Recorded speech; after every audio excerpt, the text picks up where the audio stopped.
तो जैसा कि आप जानते हैं कि मोहम्मद शमी ने इस वर्ल्ड कप में आते ही कहर मचा दिया। मोहम्मद शमी से पहले टीम इंडिया की वैसे भी गेंदबाजी अच्छी चल रही थी, लेकिन जब से मोहम्मद शमी आए हैं हम विरोधियों पर ऐसा कहर बरपा रहे हैं। कोई 80 पे ऑल आउट हो रहा है, कोई 50 पे ऑल आउट हो रहा है। ऐसी हालत हो गई है। शमी ने खुद भी बोला था 400 वालों की हालत देख लो। तो ये शमी ऐसा क्या कर रहे हैं? शमी की गेंदबाजी में बाकियों से अलग क्या है?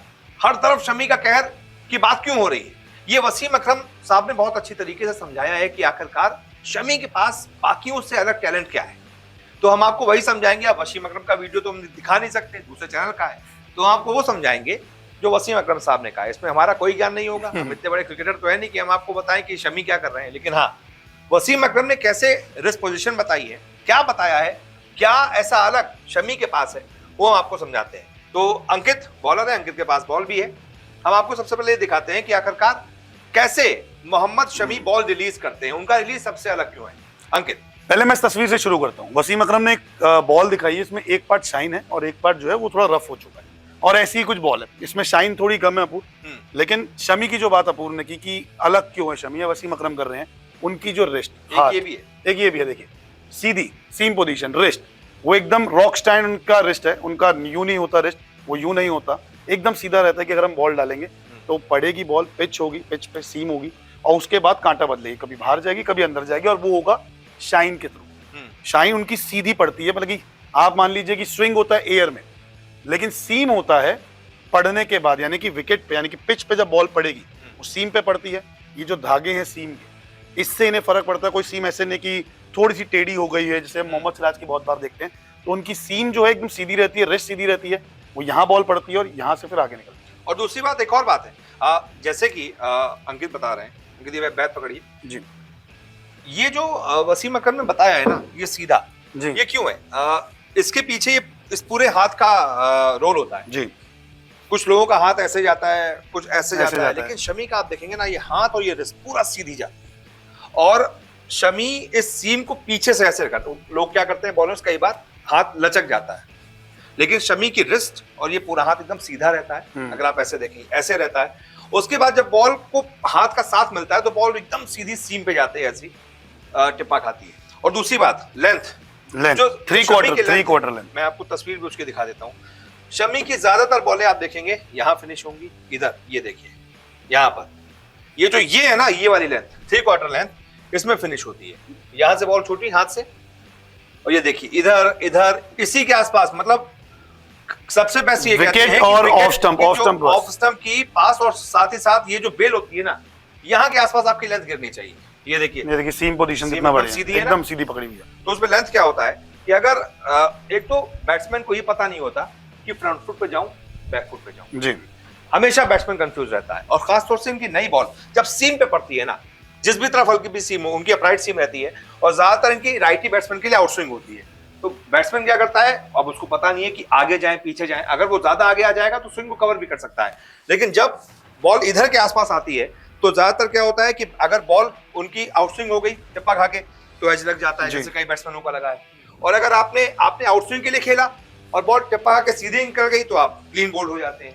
तो ये जो लेंथ का खेल है ना, जो इधर के आसपास है, ये मतलब इतनी एक्यूरेसी और किसी बॉलर ने अभी तक इस वर्ल्ड कप में नहीं दिखाई। और साथ ही साथ बैट दिखाओ, एक चीज दिखाता हूं मैंने, seam position, wrist position plus length, यही ये जो तीन हथियार मिलके एक साथ वार करते हैं ना, यही सबसे कारगर साबित होता है शमी के। बिल्कुल। और जो अपूर्व ने बात की लेंथ की, आप बेन स्टोक्स का विकेट अगर देखेंगे, हाँ, तो उनको जो है एक ही टप्पे सारी बाहर खिलाई, उनको कट मारने मजबूर किया, उनको ड्राइव जाने के लिए मजबूर किया, लेकिन उसी लेंथ से उनको बॉल अंदर की तरफ कराई, क्योंकि उनकी सीम पोजीशन जो थी सेम। ये देखिए, यहाँ बेन स्टोक्स परेशान हो रहे थे, ये बाहर जा रही थी, ये बॉल बाहर गई थी, यहीं पर टिप्पा खा के बॉल बाहर चली गई।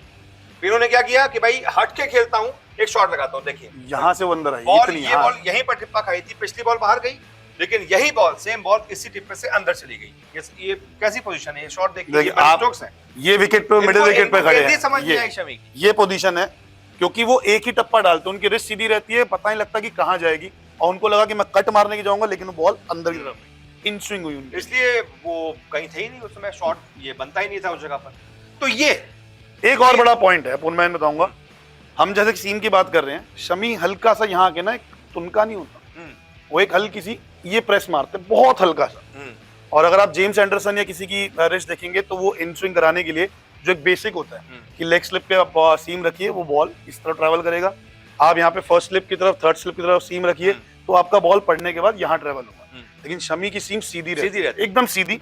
और शाइन पे बहुत खेलते हैं, अगर शाइन इस साइड में है तो वो पड़ने के बाद हल्की सी यहाँ पे हवा लगती है, बॉल पड़ने के बाद अंदर घूमती है। इधर अगर आप शाइन रखते हैं, बॉल छुपा के आते हैं, वो बॉल रिलीज करते हैं, सीम पे जाती है, जब एयर मिलती है शाइन हल्का सा उन्हें टर्न करती है, एक आध इंच भी अगर कांटा बदलती है तो विकेट मिलता है। और यही शमी ने अभी तक किया है। रिस्ट एकदम सॉलिड रॉक, ये पूरा हाथ देख लीजिए, ऐसे अगर आप देखेंगे पूरा सीधा है।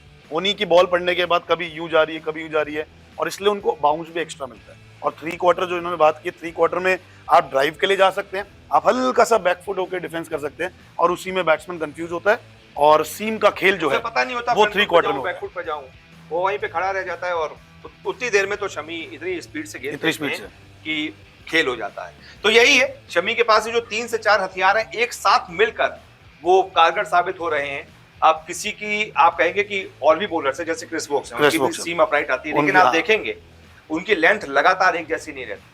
वो इन स्विंग भी मारते हैं, आउट स्विंग भी मारते हैं, लेकिन कभी छोटी वो बाउंसर भी फेंकते हैं। शमी को आपने बहुत कम देखा होगा, जब बैट्समैन को ज्यादा ही खतरनाक हो तब वो बाउंसर ट्राई करते हैं, लेकिन तो ज्यादातर वो परेशान करते हैं, उनको पता है उनकी स्ट्रेंथ क्या है। तो एक तो seam position, wrist position plus 3 quarter length plus line, ये जो 4 हथियार है ना, जब एक साथ मिलते हैं तब वो डेडली साबित हो जाते हैं। इसी वजह से, और ये चारों हथियार सिर्फ शमी के पास है, ये चारों एक साथ सिर्फ शमी के पास है, बाकी किसी के पास नहीं। इसी वजह से शमी इतने ज्यादा सक्सेसफुल इस वर्ल्ड कप में साबित हो रहे हैं। एक एग्जांपल के तौर पे ग्लेन मैकग्राथ, वो एक ही टप्पे से बॉल अंदर बाहर करते थे, परेशान करते थे। अभी जॉश हेजलवुड भी एक ही टप्पे से अंदर बाहर करते हैं, तो वो परेशान देते हैं। लेकिन शमी के पास जो रिस्ट पावर है ना, वो शायद किसी के पास नहीं है, वो सबसे अलग है। और वही सबसे अलग शमी को बनाती, तभी तो इतनी सारी विकेट 4 मैच में नहीं कि टॉप 5 की लिस्ट में वो आ चुके। बिल्कुल, तो यही कारण है, रिस्ट पोजीशन और शमी जो है वो इस तरीके से बॉल को अंदर बाहर तुरंत करा लेते हैं। तो आप बताइए, आपको क्या लगता है, शमी का और कोई हथियार आपको ऐसा लगता है जो हमसे मिस हो गया हो, या फिर आपको लगता है यार शमी में ये बात भी एक अलग है? कमेंट करके बताइए। हमने तो आपको बता दिया भाई, वसीम अकरम साहब ने क्यों शमी को इतना बड़ा गेंदबाज बताया है। ये सारी जो हमने बातें बताई हैं वो वसीम अकरम साहब ने भी कही हैं, और हम क्रिकेट खेलते हैं तो थोड़ी बहुत जानकारी क्योंकि हम भी ये ट्राई करते रहते हैं। तो उम्मीद करता हूँ आपको रिपोर्ट पसंद आई होगी। बहुत बहुत शुक्रिया इस रिपोर्ट को